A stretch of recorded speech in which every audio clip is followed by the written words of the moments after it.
Today we will discuss question answers of chapter number 4, that is Discovering Truth, the saga continues. So जो chapter आपने मेरे पिछले video में देखा था, हम उसी चैप्टर के क्वेश्चन आंसर्स डिस्कस करने जा रहे हैं इस वीडियो के अंदर। तो जैसा कि आप अपने स्क्रीन पे देख सकते हैं, the first question it is written, who was King Tut और describe Tut's reign and his death. तो यहाँ पर किंग टुट के बारे में पूछा जा रहा है कि वो कौन थे, या फिर दूसरे प्रश्न में पूछा गया उनके रीन के बारे में, यानी कि जब उनका काल था, जब वो रूल कर रहे थे, उस समय के बारे में कुछ बताइए और उनकी डेथ के बारे में बताइए। Now first of all the author of this chapter is a R Williams. तो जैसे कि इस चैप्टर्स इन क्वेश्चंस के अंदर हमें थोड़ा इंट्रोडक्शन वगैरह देना चाहिए, दैट लुक्स गुड। तो शुरू करते हैं।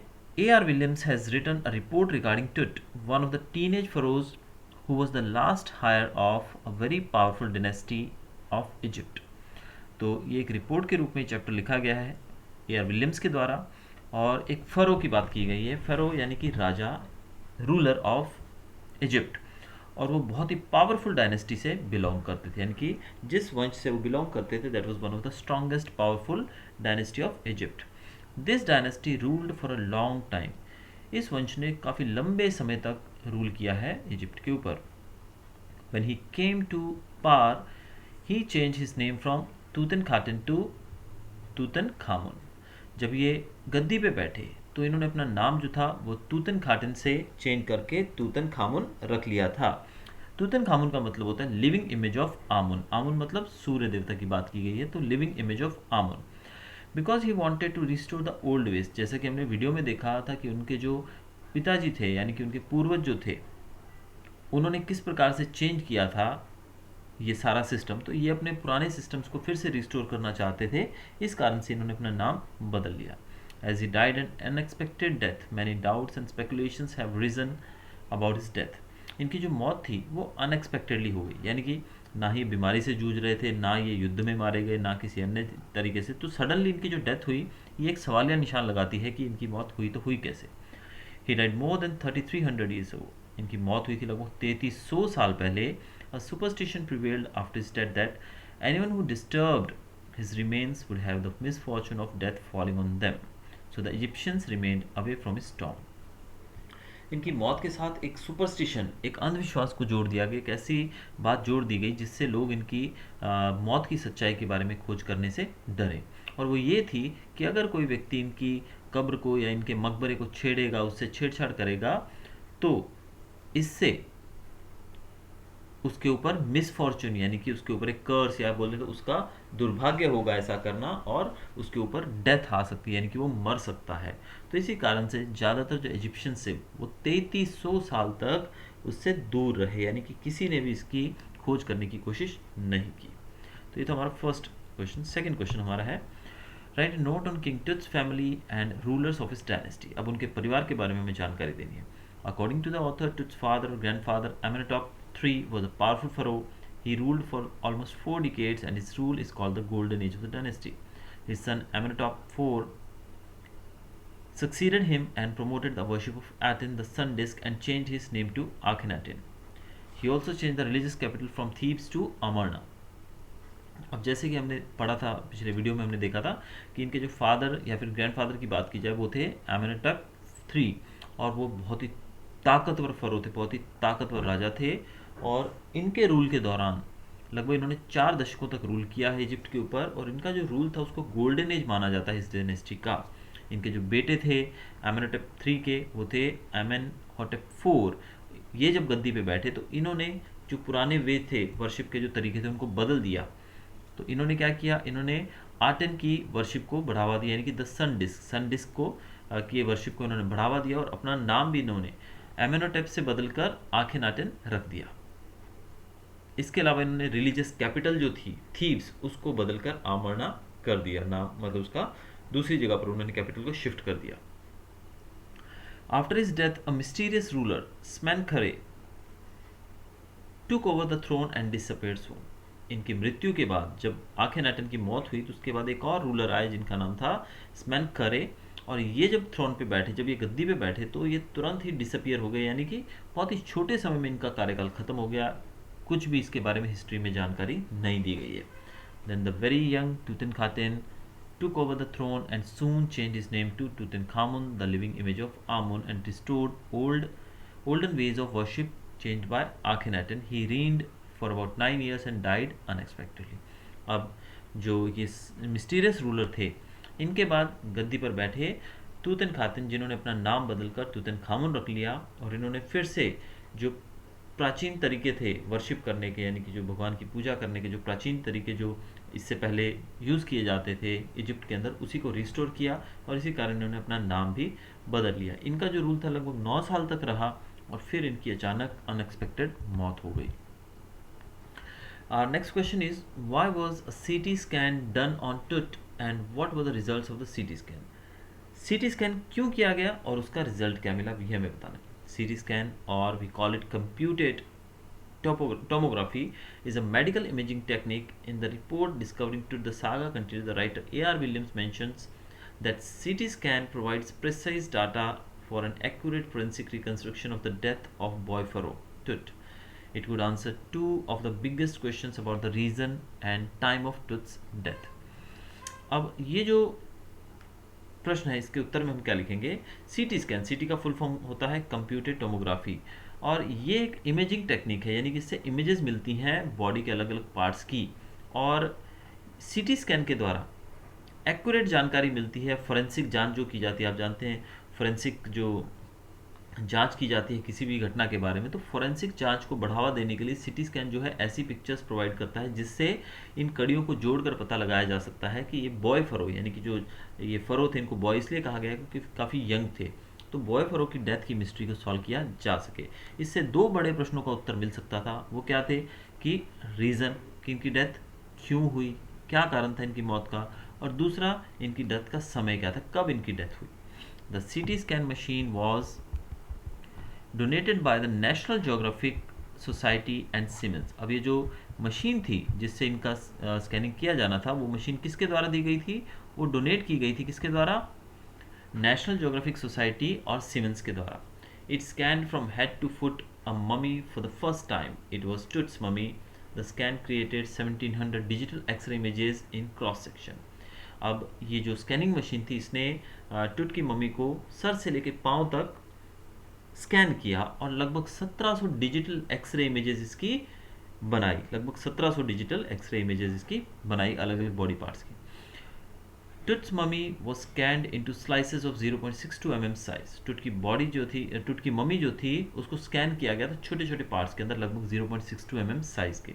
The neck vertebra appeared as clearly as in an anatomic class. इसके अंदर जो गर्दन की जो नेक में वर्टिब्रा रहती है हमारी, वो हड्डी एकदम जैसे कि एनाटॉमी क्लास के अंदर देखने को मिलती है, उसी प्रकार से यहाँ भी देखने को मिली. Other scans showed images of hands, rib cage and cross section of the skull. बाकी जो इमेजेस थी उसमें हाथ की, रिब केज की, क्रॉस सेक्शन ऑफ स्कल की, ये सब चीज़ें इनमें मतलब इमेजेस यहाँ पर देखने को मिली. नथिंग मिस्टीरियस और out of order was however found from the scan. लेकिन सबसे बड़ी बात, कुछ भी मिस्टीरियस ऐसी कोई जानकारी स्कैन के अंदर नहीं मिली जिसको हम रहस्यमय कह सकते हैं, या जो अब तक छुपी हुई थी, या जिससे हमें पता लगे, यानी कि कुछ गड़बड़ वाली बात इस स्कैन में बिल्कुल भी सामने नहीं आई, यानी कि जिस कारण से स्कैनिंग किया जा रहा था ऐसा कुछ भी सामने नहीं आया. Our next question is, archaeology has changed substantially. Justify this statement by citing examples from the story of King Tut, or what startling fact was revealed by a professor of anatomy about King Tut. अब archaeology जो है वो बहुत बदलाव आ गया है उसके अंदर. इस स्टोरी से हमें उसके बारे में कुछ बताना है, या फिर दूसरा क्वेश्चन इसमें पूछा गया है कि एक प्रोफेसर जो थे एनाटॉमी के, उन्होंने क्या फैक्ट्स बताए थे अबाउट किंग टुट. उन्होंने क्या फैक्ट बताए किंग टुट के बारे में. तो आंसर इसका है, the writer A.R. Williams has in his report discovering Tut, the saga continues, provided information that since some time archaeology has undergone a revolutionary change. The focus is not on the treasure alone. Details of life and mysteries of death are now more important. Now archaeology uses more sophisticated tools and employs medical technology for its study. In 1968, more than 40 years after Carter discovered Tooth's tomb, an anatomy professor X-rayed the boy Pharaoh's mummy. The X-ray revealed a startling fact that Tooth's breastbone and front ribs were missing. The boy Pharaoh had mysteriously died after reigning for just 9 years, and the mummy was more than 3300 years old. तो पहले तो हम देखते हैं कि archaeology ने किस प्रकार से समय के साथ साथ अपने आप को बदला है। तो सबसे पहले बताया गया है इसमें कि एक समय था आर्कोलॉजिकल डिपार्टमेंट, आपने सुना होगा इसके बारे में काफ़ी बार। एएसआई, हम जो पुरानी पिक्चर्स देखते हैं related to our old things, जैसे कि आप मोहनजोदारो हड़प्पन कल्चर के बारे में देखेंगे तो वहाँ पे आपको नीचे लिखा हुआ मिलेगा ASI. ASI stands for archaeological survey of India. तो ये जो आर्कियोलॉजिकल सर्वे वाले हैं इनका काम होता है ज़मीन के नीचे जो प्राचीन अवशेष हैं उनको निकालना, उनकी जानकारी। यानी कि मोस्टली ऐसा समझा जाता था एक समय पे कि इनका काम सिर्फ ट्रेजर को ढूंढना है। किसको ढूंढना है? ट्रेजर। ट्रेजर मतलब खजाने की खोज करना है। लेकिन अब इसकी जो हाँ क्या, अभी जो आर्कियोलॉजिकल डिपार्टमेंट था हमारा, वो पहले ट्रेजर्स सिर्फ ढूंढने का काम करता था कि कहाँ पर खजाना है, ज़मीन खोद के उस खजाने को निकाला जाए। लेकिन अब इनका जो काम है वो काफ़ी एक्सपेंड हो गया है। ये काफ़ी दूसरे कामों में भी, जैसे कि लाइफ और mysteries of death and life, यानी कि जीवन के बारे में खोज करने लगे हैं, डेथ की मिस्ट्रीज, यानी कि जो भी चीज़ जैसे कि टुट की बात की जाए तो टुट की मम्मी को इन्होंने निकाला और उसकी मिस्ट्री ऑफ डेथ सॉल्व करने की कोशिश की गई है आर्कियोलॉजिकल डिपार्टमेंट के द्वारा। तो इनके पास जो टूल्स की बात की जाए वो भी अब काफ़ी बेहतर हो चुके हैं। पहले तो सिंपल होता था कि खुदाई की और उसमें से चीज़ें निकाली, लेकिन अब ये मॉडर्न मेथड्स का भी यूज़ कर रहे हैं, मॉडर्न टेक्नोलॉजी का भी यूज़ कर रहे हैं इसके लिए। और 1968 में लगभग जब कार्टर ने खोज की थी टॉम की, टुट्स का जो टॉम था, जो टुट टॉम था, उसकी जब खोज की गई थी 1968 में, उसके लगभग 40 साल के बाद एनाटॉमी के एक प्रोफेसर ने पहली बार उस मम्मी का क्या किया? एक्सरे किया। और एक्सरे करने के बाद क्या पता लगा, जैसे कि आप क्वेश्चन में आप देख रहे हैं व्हाट स्टार्टलिंग फैक्ट्स, यानी कि कौन से फैक्ट सामने आए एक्सरे के बाद। तो एक्सरे करने के बाद पता लगा कि टुट की जो ब्रेस्ट बोन है, एक ब्रेस्ट बोन गायब है और फ्रंट की जो 2 रिब्स थी वो भी मिसिंग है। अब ये एक मिस्ट्री थी, ये एक ऐसा फैक्ट था जो किसी को नहीं पता था और ये एक्सरे के बाद सामने आया। और बॉय फरो जो था वो 9 साल रूल करने के बाद मर गया और लगभग 3300 साल से ये मम्मी जो उसकी थी वो उसके टॉम के अंदर कैद थी और इसको बाहर निकाला गया कार्टर के खोजने के बाद। तो ये था हमारा क्वेश्चन 4th का आंसर। अब बढ़ते हैं आगे। Question is what problem arose with the CT scanner and how it was rectified. अब आपको जैसे कि वो वीडियो में जो मैंने स्टोरी समझाई थी पूरी, अब आपके माइंड में अगर आपने ध्यान से वो वीडियो देखा हो, वो स्टोरी ध्यान से सुनी हो, तो आपको पता लगेगा कि क्या बताया गया था। तो उसमें मैंने बताया था कि सीटी स्कैनर जो था उसके बाद कुछ समस्या हो गई थी। क्या प्रॉब्लम हो गई थी? हमने देखा था जब वो मम्मी को बाहर निकाल कर लाए और उस कंटेनर के अंदर जब रखा उसको ताकि वहाँ पर उसका सीटी स्कैन किया जा सके, तो हमने देखा था कि सीटी स्कैनिंग मशीन जो थी उसका एक फ़ैन काम नहीं कर रहा था। और फिर उसको सॉल्व कैसे किया गया? हम जानते हैं कि एक और एक्स्ट्रा फैन वहां पर था जिसकी वजह से काम रुका नहीं और ये फैन जो था वो रिप्लेस किया गया और सीटी स्कैन की जो प्रोसीजर था उसको पूरा किया गया। तो एक बार आंसर पढ़ लेते हैं। सीटी स्कैन और computed tomography is a medical imaging technique. In the report discovering to the saga continues, the writer A.R. Williams mentions that CT scan provides precise data for an accurate forensic reconstruction of the death of Boy Pharaoh. On 5th January 2005 at 6 p.m. the CT scan machine which would scan the mummy of Tut was kept in a trailer outside his tomb on the swirling sand. अब जैसे कि देखिए बताया गया है कि 6 बजे 5 जनवरी 2005 को 6 बजे एक सीटी स्कैन मशीन जो कि ट्रेलर के ऊपर रखकर लाई गई थी, यानी कि मम्मी को निकालकर हॉस्पिटल या जहां भी स्कैनिंग की गई वहां नहीं लेके गए, जबकि स्कैनर को वहां पर भेजा गया। और ये स्कैनर किसने दिया था? नेशनल जियोग्राफिक और सीमेंस के द्वारा ये डोनेट किया गया था। तो अब जो ये टॉम्ब था उसके बाहर वो कंटेनर खड़ा था जिसके अंदर सीटी स्कैन मशीन थी और चारों तरफ धूल भरी आंधी चल रही थी। जब मम्मी को, वो मम्मी का जो मम्मी जो थी उसको निकाल कर हाइड्रोलिक लिफ्ट के द्वारा ट्रेलर तक पहुंचाया गया। तो पहुंचने के बाद हुआ क्या कि एक कूलर फैन जो होता है, एक फैन जो था वो बंद हो गया था, वो काम करना बंद हो गया था, स्टॉप्ड वर्किंग। कैसे बंद हो गया था? शायद उसके अंदर मिट्टी, रेत बहुत चली गई थी जिस कारण से वो बंद हो गया। लेकिन एक स्पेयर फैन पड़ा था और उस स्पेयर फैन को उसमें एडजस्ट किया गया और स्कैनिंग को पूरा किया गया। इस तरीके से ये प्रॉब्लम क्या अरोज हुई वो भी हमें पता लग गया, और इसको ठीक कैसे किया गया वो भी हमें पता लग गया।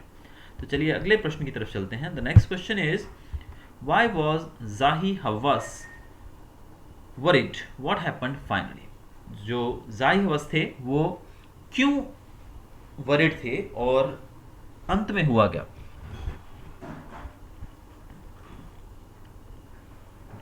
जाही हवास जो थे वो सेक्रेटरी जनरल थे इजिप्ट के सुप्रीम काउंसिल ऑफ एंटीक्विटीज के, जो कि 2005 में, 5 की बात हम कर रहे हैं, तो उस समय 2005 में जाही हवास जो थे वो सेक्रेटरी जनरल थे इजिप्ट की एंटीक्विटीज डिपार्टमेंट के, समझिए। And he knew that Howard Carter, who had discovered the mummy of King Tut, had broken every major joint to release the body, which had got stuck up to the gold coffin due to the hardening of the resins. He and his men removed the mummy's head and severed nearly every major joint of his body. Then they reassembled the remains on a layer of sand in a wooden box with padding to conceal the damage. The mummy was in bad condition. Zahi Hawass was scared that more damage would be caused to the mummy in the CT scan. However, when everything went as planned, he heaved a sigh of relief. अब जाही हवास, आप जानते हैं कि वो वहाँ के secretary general थे इजिप्ट के supreme council of antiquities department के। अब उनके पास पूरी जिम्मेदारी थी कि एंटीक चीज़ों को, यानी कि प्राचीन धरोहर जो है इजिप्ट का, उसको संभाल कर रखने की। अब ऐसे में अगर कुछ डैमेज होता है तो उसके लिए जिम्मेदार सीधा सीधा उनको ठहराया जाएगा। तो जब हावर्ड कार्टर ने उस मम्मी को बाहर निकाला, तो आपको मैंने वीडियो में बताया था कि वो मम्मी जो थी पूरे तरीके से गम के द्वारा नीचे चिपक चुकी थी उस कॉफिन के बेस के साथ, बॉटम के साथ, और वो जो गम थी वो हार्ड हो चुकी थी, और हार्ड होने के बाद उसको निकालना बहुत ही मुश्किल हो रहा था। बहुत ट्राई किया गया लेकिन वो नहीं निकल पाई। ऐसे में हावर्ड कार्टर ने क्या किया था, उसके जो मम्मी थी उसके अलग अलग बॉडी पार्ट्स को अलग करके निकाल लिया था। तो पहले उन्होंने हेड निकाला, फिर एवरी मेजर जॉइंट, यानी कि हर एक जॉइंट, यानी कि जिस तरीके से बॉडी को निकालना हो, तो आप समझ सकते हैं पूरी बॉडी को निकालने के लिए उन्होंने मेजर जॉइंट्स को काट लिया और उसके बाद बॉडी को टुकड़ों में निकाला। टुकड़ों में निकालने के बाद उसको फिर सैंड के ऊपर, एक वुडन बॉक्स था, वुडन बॉक्स के अंदर सैंड बिछाई और उसके ऊपर उन्होंने उसको फिर से रीअसेंबल किया। अब जो जाही हवास थे वो इस बात से काफ़ी परेशान थे, वो इस बात से काफ़ी वरिड थे इस बात के लिए कि मम्मी जो है वो तो पहले ही बहुत ही प्राचीन है, लगभग 3300 साल पुरानी है। अब इसको काट पाट के इन्होंने फिर से स्कैनिंग कर लिया, करेंगे ये लोग, तो काटने के बाद इसकी कंडीशन और ज़्यादा ख़राब हो जाएगी, और उसके बाद जब इसका सीटी स्कैन किया जाएगा तो शायद इसको और भी ज़्यादा डैमेज हो सकता है। लेकिन जब सीटी स्कैन की प्रक्रिया पूरी हो गई और मम्मी को और ज़्यादा नुकसान नहीं पहुंचा, तो ये सब देखकर जाही हवास जो थे उन्होंने चैन की सांस ली। तो चलिए अब चलते हैं हमारे अगले क्वेश्चन की तरफ।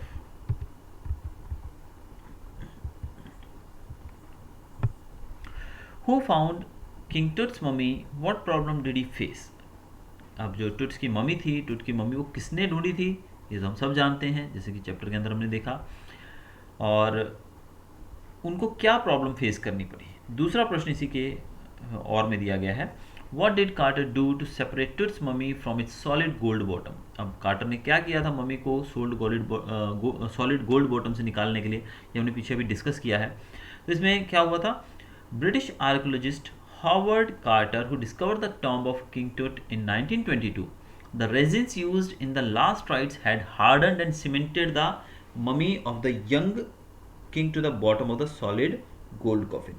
अब जो रेजिन्स थे, जो गम लगाई गई थी उनको, यानी कि जो लास्ट रिचुअल्स के अंदर जो अंतिम विधि होती है उसमें जो भी गम्स का यूज़ किया गया था, रेजिन्स का यूज़ किया गया था, वो इतना हार्ड हो चुका था जैसे कि सीमेंट की तरह। अब इस कारण से वो गोल्ड के कॉफिन के साथ चिपक गए थे और उनको निकाल पाना बहुत ही मुश्किल था एनालिसिस के लिए, यानी कि स्टडी करने के लिए उनको निकाल पाना इम्पॉसिबल लग रहा था। इवन कार्टर ने इस हार्डन्ड मटेरियल को सॉफ्ट करने के लिए इसको कई घंटों तक धूप में भी रखा, उस डेजर्ट के अंदर धूप में रखा गया ताकि वो थोड़ा सॉफ्ट हो जाए और शायद फिर निकल जाए, लेकिन कोई फ़र्क नहीं पड़ा।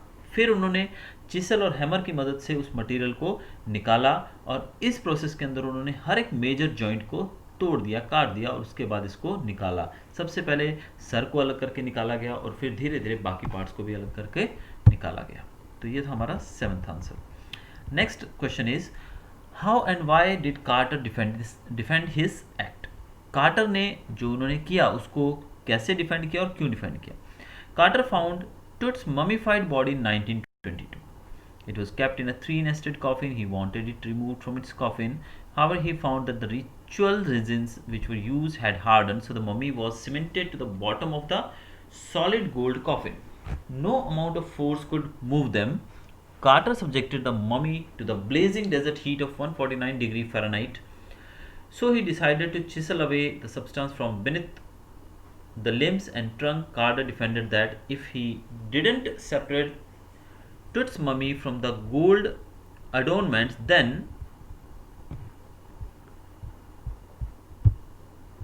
thieves would avoid the guards and steal all the gold by ripping the mummy apart. He removed the mummy's head and severed every major joint and then reassembled the mummy and kept it in a wooden box. अब यहाँ पर पहले तो quarter ने कोशिश की, उनको जो मम्मी मिली थी जो कि 1922 में उन्होंने खोजी थी और ये एक 3 नेस्टेड कॉफिन के अंदर रखी गई थी जैसा कि हमने पढ़ा है चैप्टर के अंदर। अब उस कॉफिन में से वो निकालना चाहते थे उस बॉडी को ताकि उसको वो स्टडी कर सकें, लेकिन वो इतना ज़्यादा सीमेंटेड थी, इतना ज़्यादा हार्ड हो चुका था कि उसको निकाल पाना इम्पॉसिबल सा दिख रहा था। उन्होंने कोशिश की, ऐसा नहीं है कि नहीं की। उन्होंने क्या किया था, पहले उन्होंने उस मम्मीफाइड जो मम्मी जो बॉक्स था, जो उसका ताबूत था, कॉफिन था, उसको थोड़े देर के लिए धूप में रखा कुछ घंटों के लिए ताकि वो सॉफ्ट हो सके और सॉफ्ट होके शायद वो निकल जाएगा। लेकिन काफ़ी समय तक धूप में रखने के बाद भी कोई फ़र्क नहीं पड़ा। फिर अंत में उन्होंने चिसल और हैमर की मदद से उसको निकाल कर अलग करने की सोची और ऐसा करने में उन्होंने लगभग हर एक बॉडी पार्ट को तोड़ दिया, काट दिया, यानी कि लिम्ब से हाथ पैर अलग अलग करके, सर अलग अलग करके उन्होंने हर तरीके से, यानी कि मम्मी को पूरी तरह से डिस्ट्रॉय करके एक तरह से बाहर निकाला। अब ये जो काम था ये वैसे तो मम्मी के हिसाब से ठीक नहीं था ये, क्योंकि ये उनका एक प्राचीन इतिहास है इजिप्ट का, तो ऐसा करना इतिहास से छेड़छाड़ करने के बराबर था, तो ऐसा अलाउड नहीं था। लेकिन उन्होंने अपनी इस एक्ट को, यानी कि जो उन्होंने किया उसको डिफेंड किया। क्यों डिफेंड किया?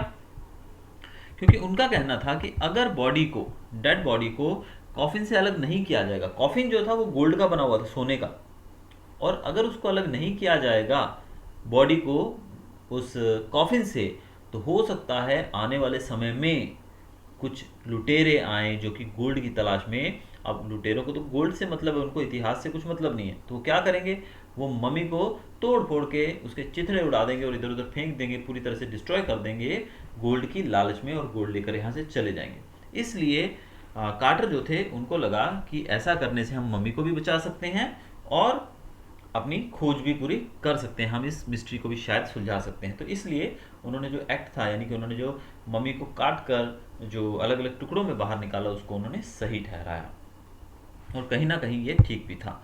तो अगला प्रश्न हमारा है, हाउ कैन वी से द किंग टुट वॉज बरीड इन मार्च और अप्रैल। अब किंग टुट जो थे उनको मार्च या अप्रैल के महीने में बरी किया गया था, यानी उनको दफनाया गया था, ऐसा हम कैसे कह सकते हैं।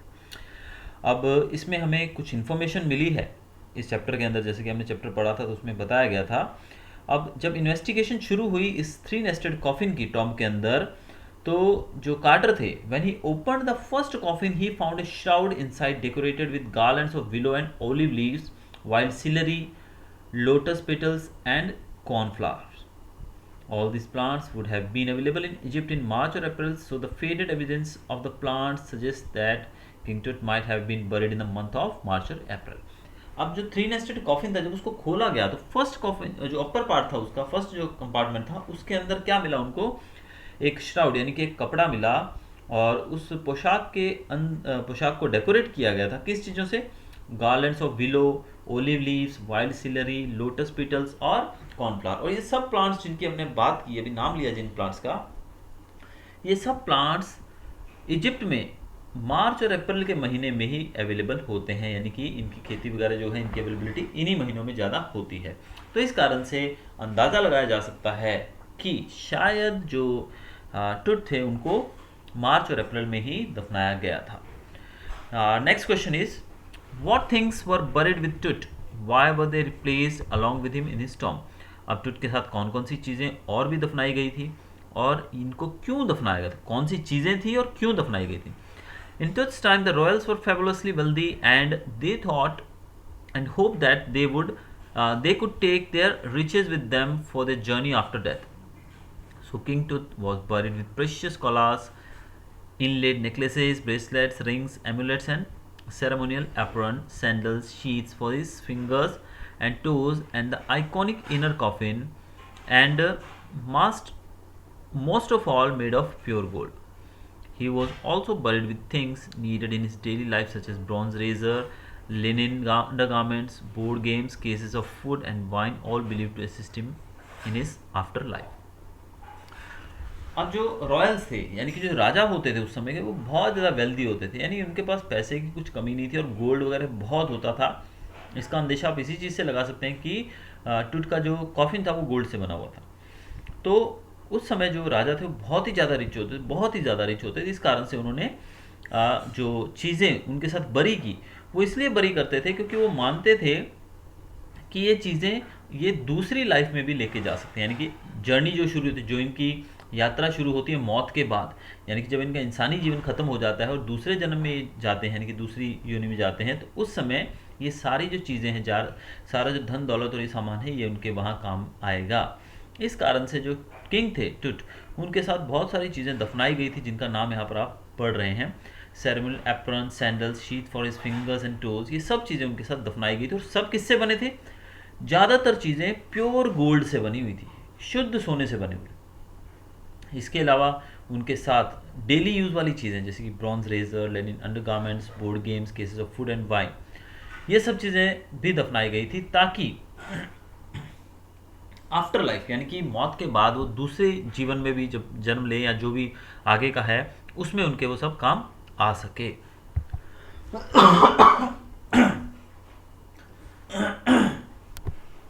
तो ये थे हमारे 10 प्रश्न इस चैप्टर से रिलेटेड।